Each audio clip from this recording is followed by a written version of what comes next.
Hallo miteinander, ich bin Nadine und heute möchte ich euch 3 Tipps geben, wie ihr euer Kind besser ins Bett bringt.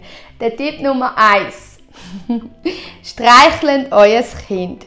Egal ob ihr es über die Nase streichelt, sonst im Gesicht streichelt, an den Händen oder an den Füßen. Ihr findet schnell heraus, was euer Kind am liebsten hat. Unser Sohn Joshua liebt es mega, wenn man an den Füßen streichelt. Ich gebe euch den Tipp, weil Grundbedürfnis der Babys, Kleinkind ist die menschliche Zuwendung, die menschliche Nähe. Und durch Streicheln spürt es den Körperkontakt von Mami oder Papi und es fühlt sich sicher und wohl und kann so besser einschlafen. Tipp Nummer 2. Singen für euer Baby.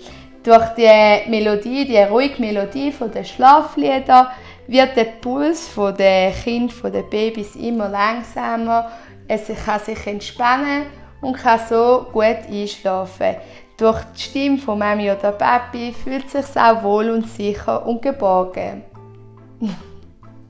Tipp Nummer 3. Wiegelt euer Kind. Ja, ihr müsst es jetzt nicht die ganze Zeit auf dem Arm herumtragen und so einwiegeln.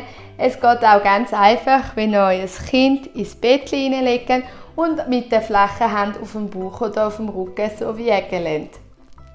Durchs Wiegeln fühlt sich das Kind mega sicher und geborgen, weil auch im Mutterbauch ist es immer wieder umgewiegelt worden.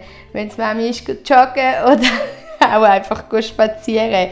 Es ist so ein Urvertrauen, das Wiegeln. Und es kann so mega guten Schlaf finden und auch einen tiefen Schlaf bekommen. Ich wünsche euch mega viel Spaß beim Ausprobieren und bin mega gespannt auf eure Kommentare, was so gewirkt hat, wie es bei euch funktioniert hat. Und viel Spaß! Tschüss miteinander!